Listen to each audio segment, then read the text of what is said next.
ನೋಡಿ, ಬುಧವಾರ ಸಂಜೆ 4:15 ಪ್ರಮಾಣ ವಚನವನ್ನು ಸ್ವೀಕರಿಸಿ ಎಲ್ಲ ಸಂಪುಟದ ಸದಸ್ಯರು ಸಚಿವರಾಗಿ ಪ್ರಮಾಣ ವಚನವನ್ನು ಸ್ವೀಕರಿಸಿದರು. ಆದರೆ ಜಸ್ಟ್ 2ನೇ ದಿನದಲ್ಲಿ ಮೊದಲ ವಿಕೆಟ್ ಪತನ ಆಗಿದೆ ಡಿಕೆ ಸರ್ಕಾರದಲ್ಲಿ.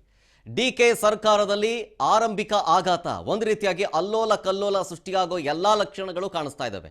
ಸಿಎಂ ಡಿಕೆ ಶಿವಕುಮಾರ್ ಅವರ ವಿರುದ್ಧವೇ ಸಚಿವರು ಬಂಡಾಯವನ್ನ ಸಾರ್ತಾ ಇರುವುದು.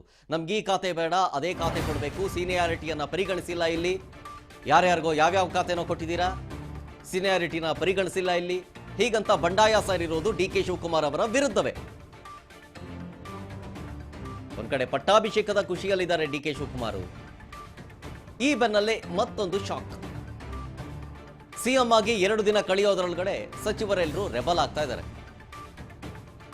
ಡಿಕೆ ಶಿವಕುಮಾರ್ ಅವರ ವಿರುದ್ಧವಾಗಿ ಬಹಿರಂಗವಾಗಿ ಅಸಮಾಧಾನವನ್ನ ಹೊರಹಾಕ್ತಾ ಇದ್ದಾರೆ. ಅದರ ಭಾಗವಾಗಿಯೇ ಇವತ್ತು ರಾಮಲಿಂಗಾರೆಡ್ಡಿ ಅವರು ರಾಜೀನಾಮೆ ಕೊಟ್ಟಿರೋದು.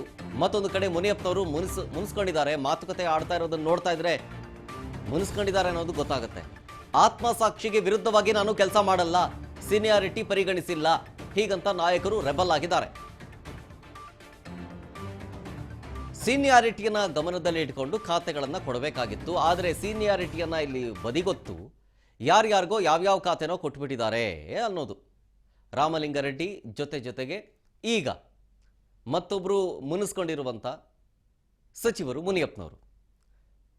ಮೊದಲಿಗೆ ರಾಮಲಿಂಗಾರೆಡ್ಡಿ ಅವರು ತಮ್ಮ ಸಚಿವ ಸ್ಥಾನಕ್ಕೆ ರಾಜೀನಾಮೆಯನ್ನು ಕೊಡ್ತಾರೆ.